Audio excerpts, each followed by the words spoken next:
Hello and welcome to another episode of the Secular Buddhism Podcast. This is episode number 113. I am your host, Noah Rochetta, and today I'm talking about right speech or skillful communication.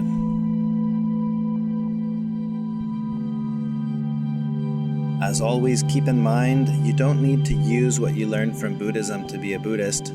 You can use it to learn to be a better whatever you already are. Let's start out by talking about the Zen koan I left you in the last podcast episode. This is the koan that's called the short staff. Shuzan held out his short staff and said, "If you call this a short staff, you oppose its reality. If you do not call it a short staff, you ignore the fact. Now, what do you wish to call this?" This is one of those short and simple koans that's meant to make you really think.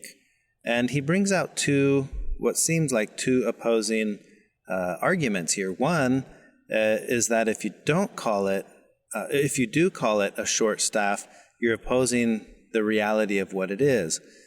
So let's start with that. What is this thing? And I think here he's focusing on a couple of things. For me, this is how this makes sense. Short is relative, right? It's only a short staff when it's compared to another staff, let's say a longer staff. So if it's stacked next to a longer staff, then sure, it's the short staff. But if you put it next to another staff that's shorter than this one, this isn't the short staff, this is the long staff. So we have the problem of comparison, right? What are we comparing it to decide that it's short or not? But then the other argument that he brings up here is that if you do not call it a short staff, you ignore the fact. And again, the fact is interdependent, right? If it's next to a longer staff and we don't call it a short staff, then we're ignoring the fact that it is shorter than the one that it's sitting next to. So for me, this koan becomes really powerful when I try to think of it in terms of seeing through the lens of impermanence and through the lens of interdependence. We talk about this often in Buddhism, right? Seeing with eyes of wisdom. And when we do that, we start to change the way that we see things. We can look at a staff, at this short staff, and decide, short in terms of what? I have to see the interdependent nature of this concept of a short staff in relation to something else. That's what gives it the meaning of being short or long. But then it becomes more complex if I say, well, who decided this is a staff? Why is this a staff and not just a branch of the tree or a cane or the many other things that this thing can be? A piece of firewood, right? Like it all depends on the context of what I'm using it for and how am I using it. So in that sense, I'm ignoring the reality of what it is because I've conceptualized this part of a tree and I've made it a concept that we created as humans. We decided it's a staff. And what is a staff? Well, however I define that, now I'm bound by it, but we're the ones who made up that definition. So that's one important thing to recall. And then the other one is if I use it as a staff, but I don't call it a staff, I'm ignoring what it can be used for. So it's kind of like one of those situations where by naming it, we give it usefulness, but by naming it, we also create problems. So for me, this koan, like all koans, it's not meant to be something that's solved. It's not meant to be, okay, well, let me figure this out. I'll get the right answer. It's not that. It's an invitation to explore the question, what is short? What is a staff? Why do I call it a short staff in relationship to what? And then to see this in the lens of impermanence and interdependence, right? When did it cease being a branch from a tree and become a staff? When will it cease being a staff and become just a piece of firewood or a stick on the street or whatever it's going to be? And to me, that's where this becomes really powerful, through the lens of impermanence and also through the lens of interdependence. This is only a staff because we decided that it's a staff. If there were no humans on this earth, then what is a staff, right? There's no such thing. Or to see the staff, you have to see the tree. To see the tree, you have to see the sun and the rain and the dirt and all the things that allow the tree to be a tree. And suddenly the staff isn't so simple anymore. It's not just a staff, it's kind of everything. And to me, that's where these koans become powerful. But to take it a step further and really, really get the most out of these koans, you want to turn all this and apply it inward, right, to the view that you have of self. If I can sit here and look at this staff through the lens of impermanence and interdependence and reach this moment of profound insight into the nature of the staff, imagine what would happen if I applied that same thing towards the lens that I have of the view of self. Who am I? Am I something separate from everything else? Am I the culmination of countless causes and conditions that led to this moment where here I am existing? And to me, that's where this becomes really profound, right? Like I was saying with when did it cease being just a tree branch that fell, or just because it was whittled into a certain length or a certain shape, now we call it a staff, but when did it cease being part of the tree? And imagine that when you think about yourself. For me, this has been a fun exercise where I realize, well, here I am in existing. I'm just the culmination of a relationship that started with my parents or beyond them. I'm the culmination of several events that have taken place in the past between my grandparents or my great-grandparents, and on and on and on. And I don't just mean like conception. I mean, the decision, my dad's decision to get out of the car and say hi to this girl he saw at the airport. I'm the culmination of that one act, or my great-grandparents who decided to emigrate to the U.S., or my other sets of great-grandparents who on their honeymoon left Spain and decided to visit Mexico and decided to stay there. Like I'm the culmination of that decision. And in that sense, the view that I have of myself is so much greater than just me here being how I am, doing what I'm doing. It's like, no, I'm the culmination of that set of actions that hasn't stopped. That in that line of like dominoes, I'm the piece that's falling right now. And I'm setting in motion from where I am all these little countless lines of dominoes that go out from me that are also stacked, that are falling and hitting the next one and hitting the next one. And I'm just one stack in the long chain of dominoes. But it's interesting how there's this tendency to think I'm the domino, right? I'm the one domino that matters. When in reality, I'm just one in a long, long, long line of countless lines of dominoes that I'm a part of, this intricate web of falling dominoes. And it goes on. So that's a fun way for me to revisit this specific Zen koan. So that's the invitation of this one and all the other ones, right? To explore these as a moment of exploration, as a moment of inquisitive exploration.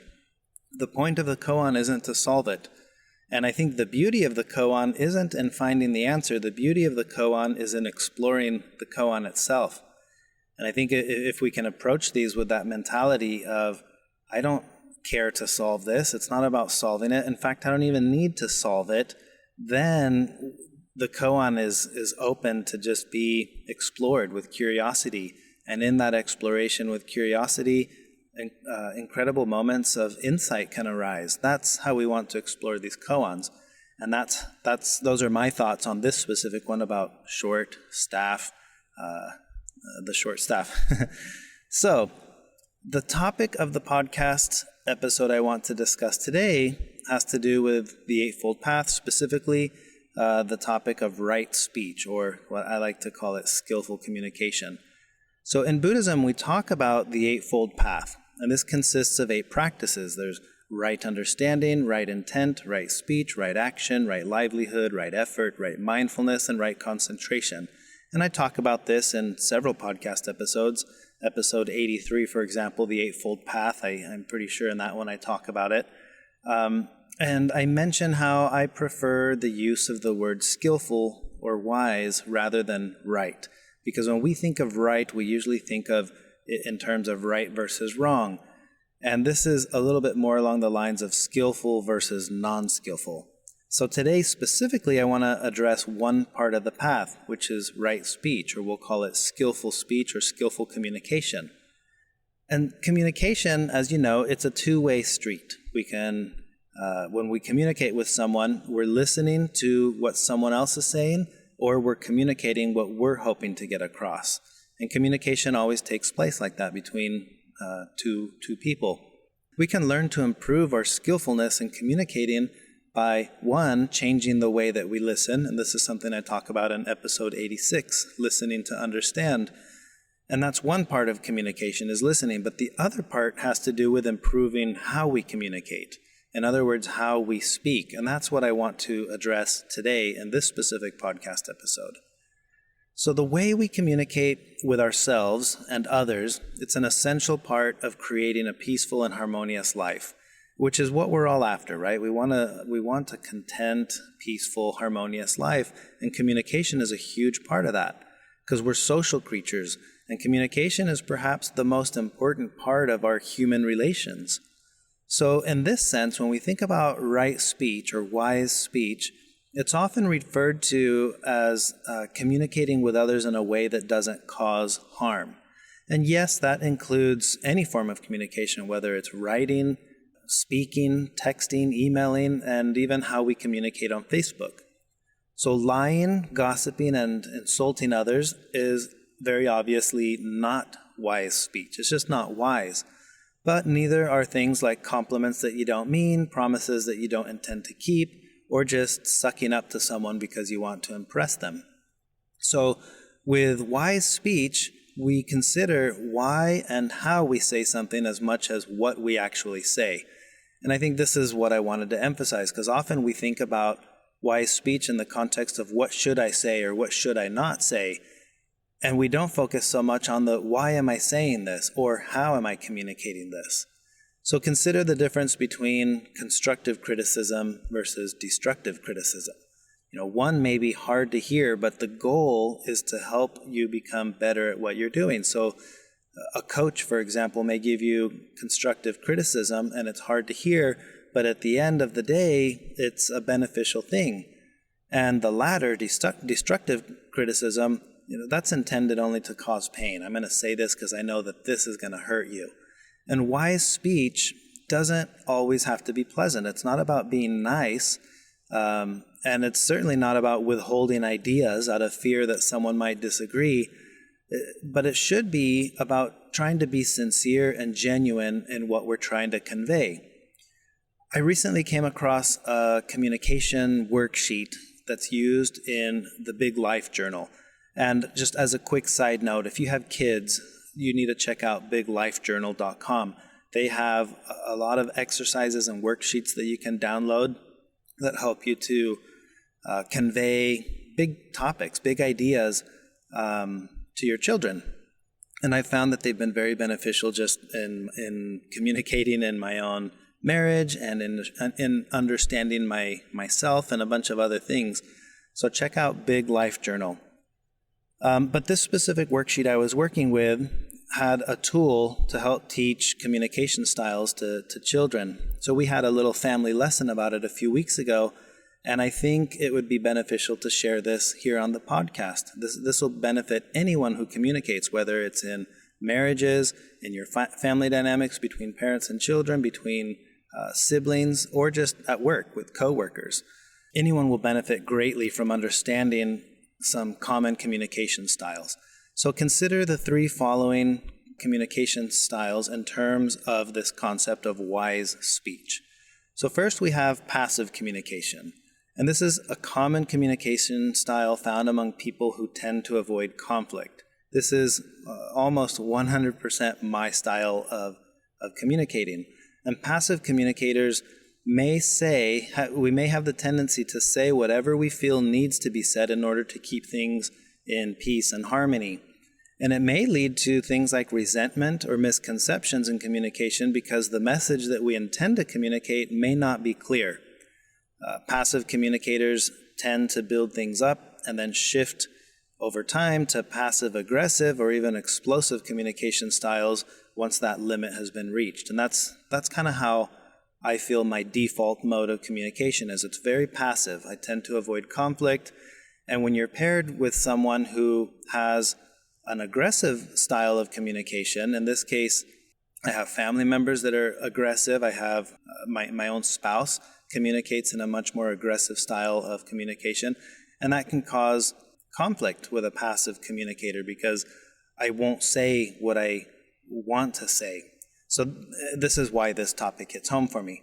So let's talk about aggressive real quick. And the aggressive communication style will get the message across, usually loud and clear, but often fails to be skillful in the delivery method or in the tone or in the timing of when they say what they need to say.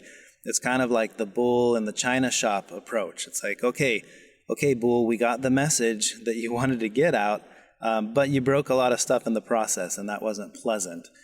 And the aggressive communicators tend to feel like they need to express whatever they think right then at whatever social or emotional cost to themselves or to others in the room.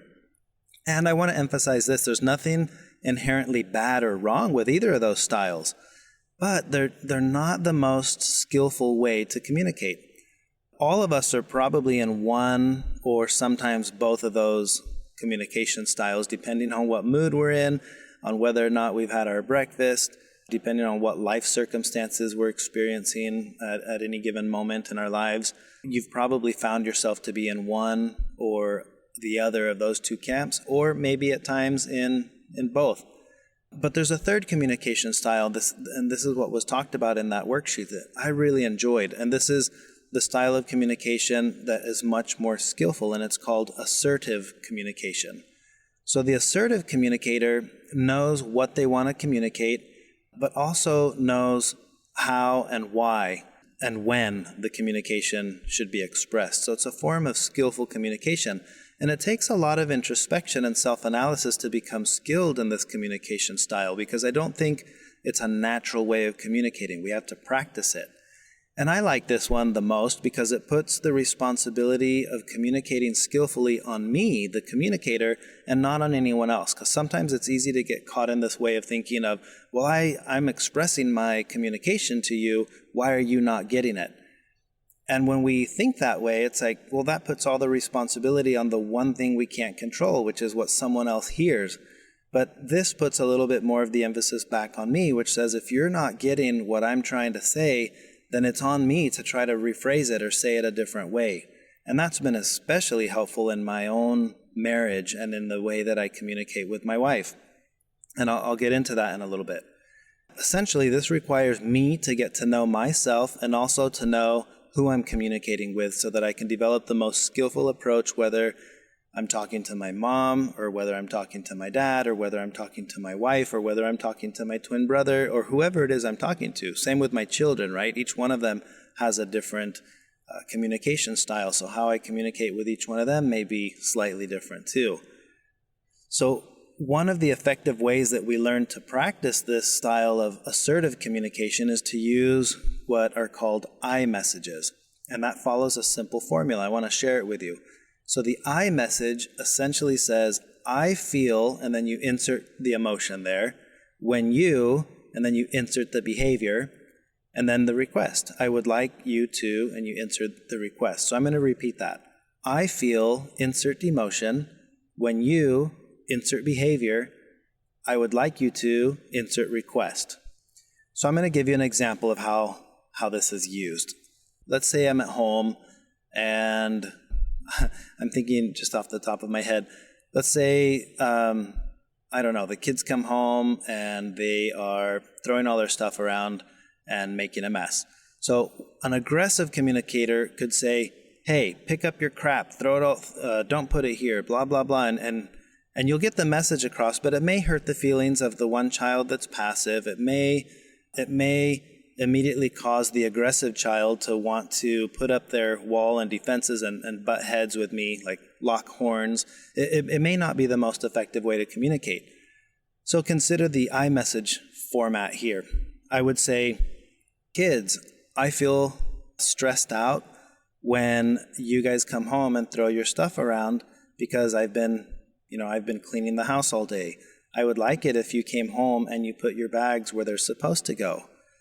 That simple expression changes it. Now I'm communicating the same message, but the iMessage format works because it's non-judgmental. It's not about blaming or criticizing, and it keeps the listener from feeling attacked or defensive. I'm expressing in very clear words how I feel when a certain behavior is demonstrated, and therefore I would request a certain action.